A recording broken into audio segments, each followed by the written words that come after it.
tuning in. I massively appreciate it. This is AMs with Annette, weekdays at 11 a.m. UK.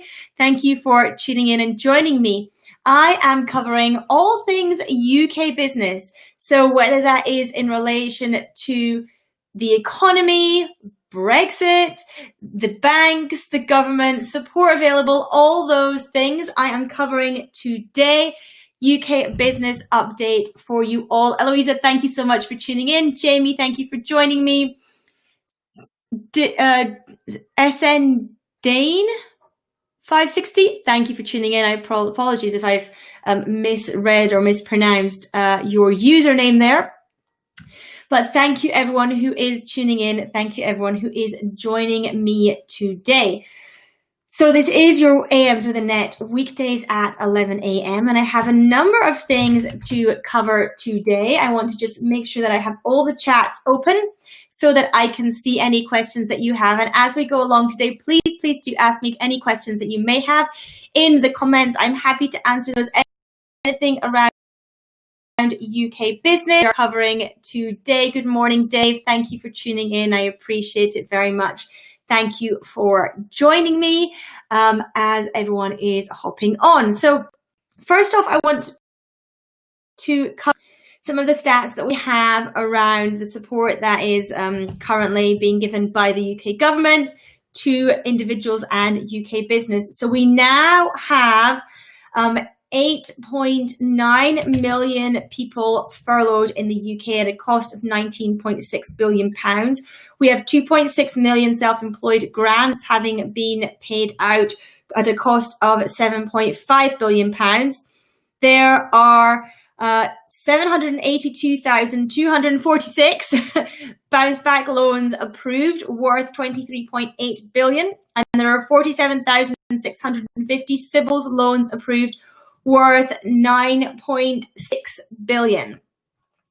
So we've got huge numbers there in terms of the finances and of course in terms of the numbers of people supported at the very beginning of furlough being announced, at the very beginning of coronavirus coming to the UK. The number was mentioned that they expected up to about 9 million people on furlough, and that is exactly what we've seen. We've got 8.9 million people now on furlough, and of course adding to that 2.6 million self-employed people who've had grants paid out as well. So that is that is the current state of play as we have it with the support available with the UK economy at this point in time. Thank you everyone who is tuning in. I do appreciate it. This is AMs with Annette, your UK business update. So thank you for joining me. Thank you for tuning in. Hello, Lee. Hello, Dana. Hello, Darcy. Hello, Kieran. Thank you for tuning in. Let me see who else have we got. Nikki, thank you for joining me as well. Whichever platform you are on, thank you so much for joining me. Lee is asking, how do I know all this? These numbers are reported. These numbers are reported regularly by the Treasury. So that is how I know the stats and the numbers is the data is available for people. So that is where we are. We are hearing that the restaurant shut 125 restaurants as it goes into a creditor's voluntary arrangements.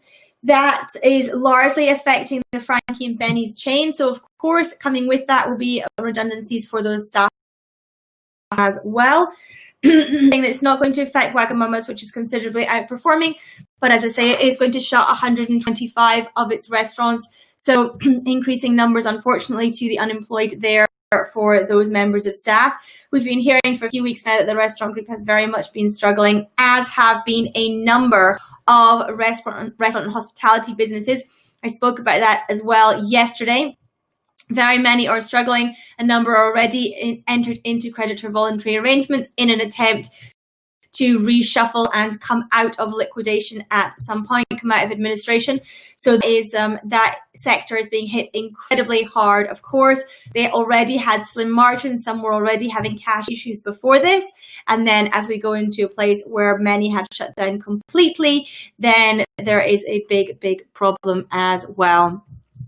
Any questions that you have on this topic, this UK business, please do let me know in the happy to answer those for you. So please do let me know. I'm just going to check to see if we've got anything coming in as well. We've got a question from Ben saying, am I into investment long and short-term stocks and shares? To a small amount, Ben, but I am a chartered accountant, so we do not give advice. That is against our remit of our professional body. So, where I might look at it from a personal perspective, I'm not legally allowed to provide investment advice, specific investment advice. For those of you who are tuning in and don't know who I am, my name is Annette from Annette & Co, UK-based accounting firm. I'm a chartered accountant and certified Profit First professional, and I help business owners take home more money from their business for them and their families to enjoy. Of course, at this point in time, that's incredibly challenging for many business owners, which is one reason that I decided to start AMs with Annette weekdays at 11 a.m. to support you both during this time and, of course, beyond as well. So we are hearing from the government. They have confirmed that everything is still on track for non-essential retail to open on the 15th of June.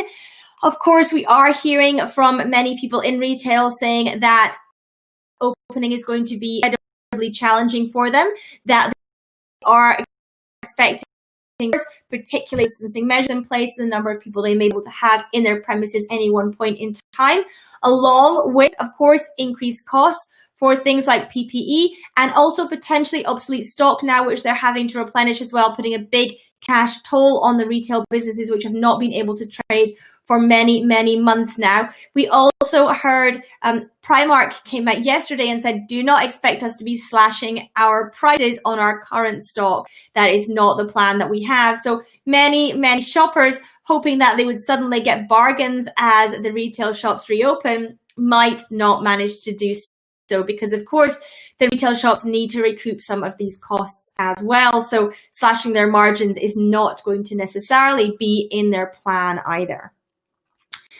What else are we hearing as well? There are calls for a universal basic from the Royal Society of Arts. The arts, of course, has been in the news a lot over the last few days, saying that if the arts are not supported, we are not going to be able to continue. The arts is going to be lost. And there is calls, as I say, from the Royal Society of Arts for a universal basic income. They believe the government should initially pilot a £2,500 direct cash payment through the existing tax structure, which could be expanded to £5,000 universal basic income over time, combined with other benefits. Big numbers in reality that they're speaking about when you look at average earnings, average wage, when you look at minimum wage and the living wage. Those are quite hefty numbers. So it'll be interesting to see what the replies are to the Royal Society of Arts on that proposal that they put forward that they want to do. So interesting to watch this space on that. Of course, universal basic income has been something that has been talked about for many years in the UK and has been rejected. Whether or not it might start coming to the floor again or not remains to be seen. It was from the very beginning of this crisis, and it was something that was put to one side.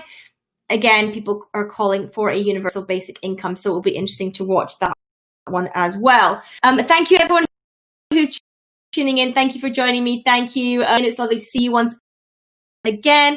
Thank you, Oliver. Thank you for joining Janie. Thank you for joining me, Chris. Thank you for joining me. Thank you for joining me, Hannah and Ryan as well.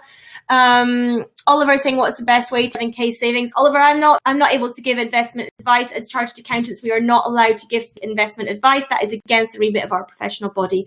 So I cannot tell you how to invest your 7,000. What I can say will depend on your own personal risk profile and your investment portfolio. It will depend on whether you have emergency savings already set up, and it will depend on a huge number of things, your future income earning potential, whether you are have any with that or whether that is secured.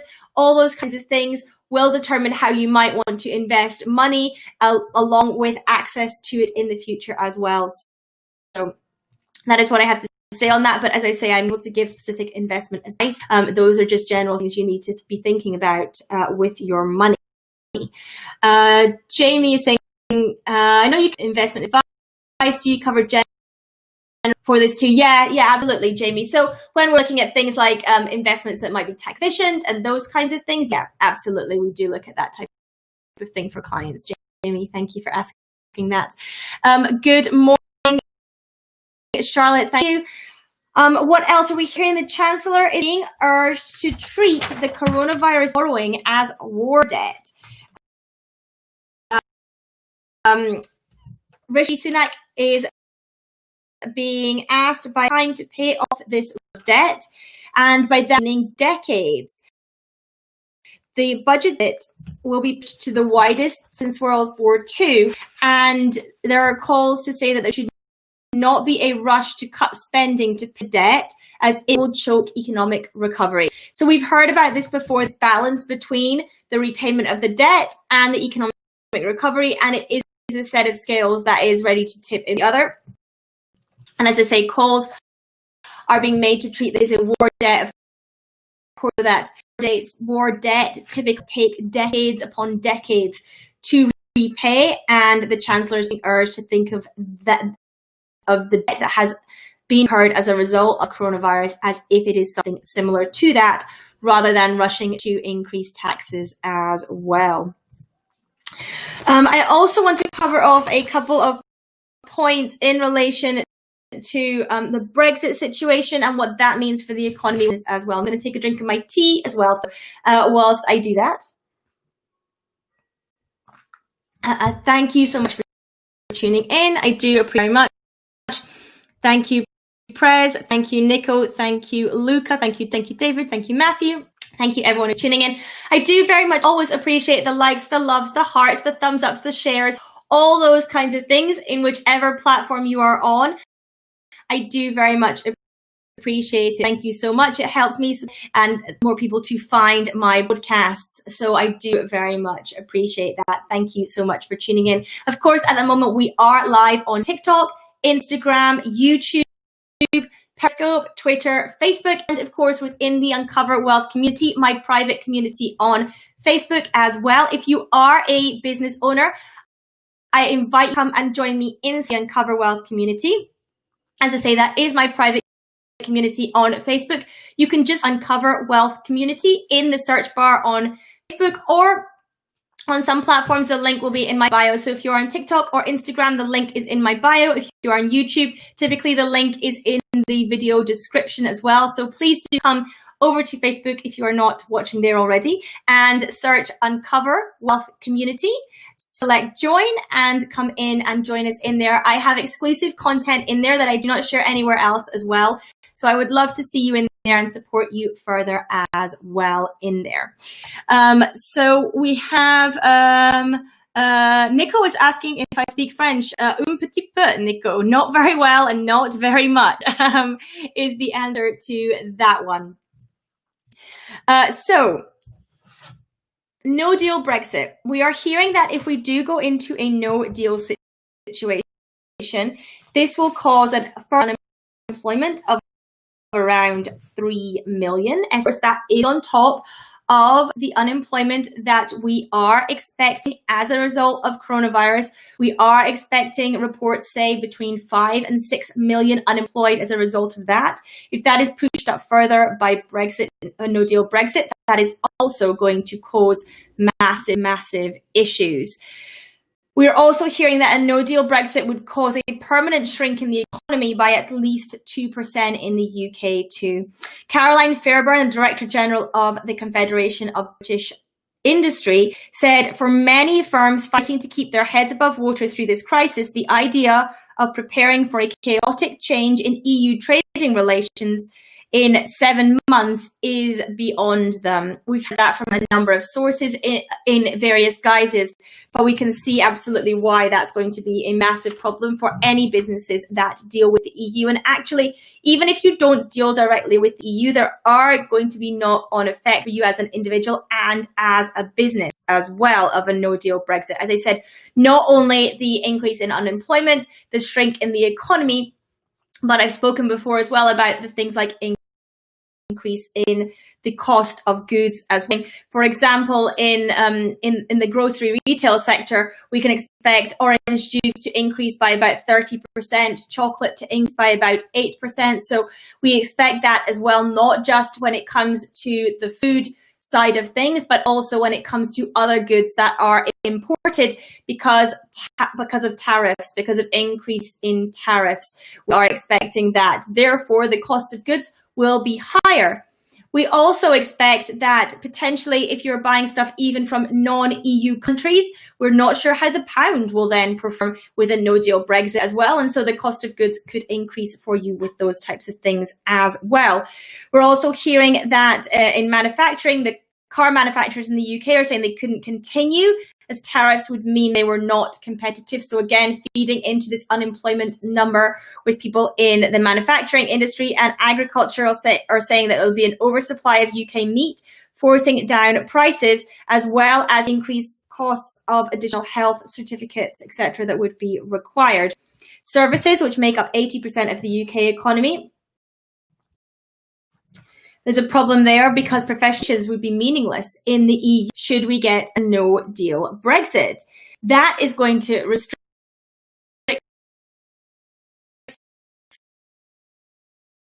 severely many trading with the EU. So some big problem if we do crash out for UK business, large and small, as well as the UK economy in general. So thank you so much for everyone who is tuning in. This is AMs with Annette.